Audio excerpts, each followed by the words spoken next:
An Englishman goes into a cave, and in the cave he sees a table on which is laid a £5 note.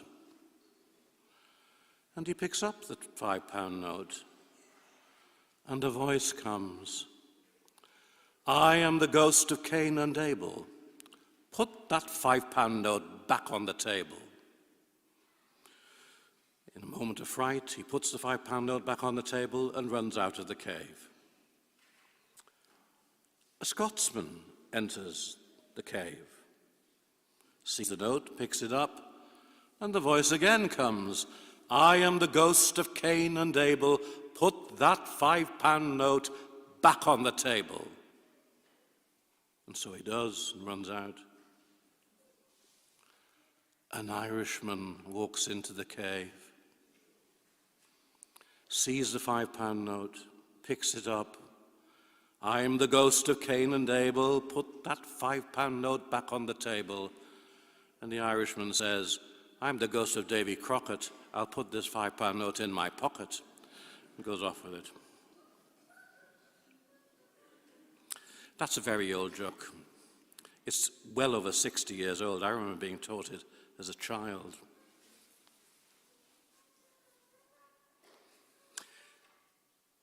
It's unusual because normally when you have these jokes about, say, an Englishman, a Scotsman, and an Irishman, usually the Irishman is the butt of the joke, the one who does something daft or silly, foolish.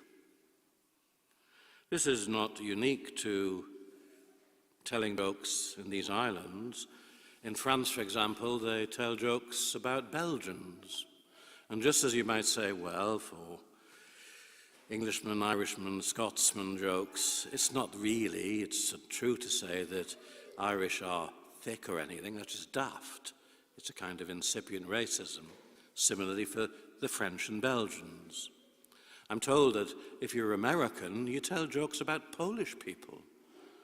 And of course, it's daft again. It's not that Polish people are any dafter than anybody else.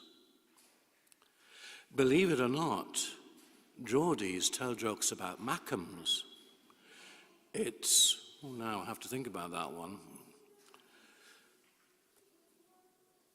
It's common. It's common that people tell jokes about other groups of people. And usually, particularly those who are into comedy, Ken Dodd used to say this, for example, the first jokes are really about those people over there, the people in the next town or village, or the ones who live over the hill or over the river, over the sea, whatever it might be. It's about difference, and I suppose it's about looking down on them. So who did the people of Judea tell jokes about back in the time of Jesus? They told jokes about Galileans because they had this belief that Galileans were a little bit challenged, if you know what I mean. They had this thing that, well, their land was an all kind of mixed up place. It's interesting that in the Gospel, the version of the prophecy of Isaiah is ever so slightly different, because when Isaiah makes the prophecy, he refers to Galilee of the nations. By the time you get to Matthew, it's become Galilee of the Gentiles. And before, it was the people who walk in darkness have seen a great light. By now, in Matthew, it's become the people dwelling, sitting in darkness. They've given up hope. They're hopeless. It seems to be partly historical, because that part of the world was the first to be invaded by foreigners, and they just gave in. That's how people thought of it in the south, around Jerusalem. They just packed up. They were hopeless. They also spoke about people from that part of the world as, well, their speech is desperately bad. You can tell by their accents. Do you remember the story of Peter going into the house of Caiaphas when Jesus is put on trial? And one of the servants says, "Your accent gives you away." Or again, do you remember when Nathanael is told about Jesus first of all, and he's told that Jesus comes from Nazareth, Galilee. And Nathanael says, "Can anything good come from Nazareth?" They looked down on people from Galilee. They told jokes about them.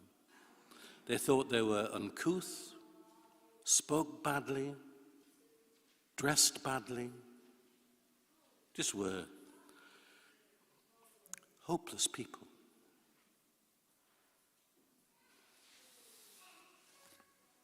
So it's fascinating that when Jesus wants to find his first disciples, he doesn't go to people who will talk proper. He doesn't find people who will be welcomed into the homes of those who are well-to-do and will have the right kind of accent. He picks Galileans. He picks people who will be regarded as a bit dim. He picks people who will be regarded as, well, their Judaism is all mixed up. After all, they live amongst all of these Gentiles. He picks the wrong kind of people. He picks people who will struggle in the proclamation of the gospel, literally in speaking, as far as people are concerned. I suppose therein lies our hope. It says something about the priority of Jesus Christ, that he calls those who are looked down on by others. He calls you and me.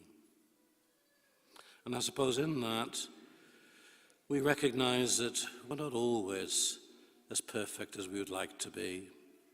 We recognize that there are some who would regard us as a bit daft. There are some who will say they have a funny accent.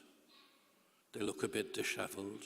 I look around the church today and I see disheveled people, people who talk funny, people who might be a bit challenged. I'm looking in the mirror, of course, because we're all like that.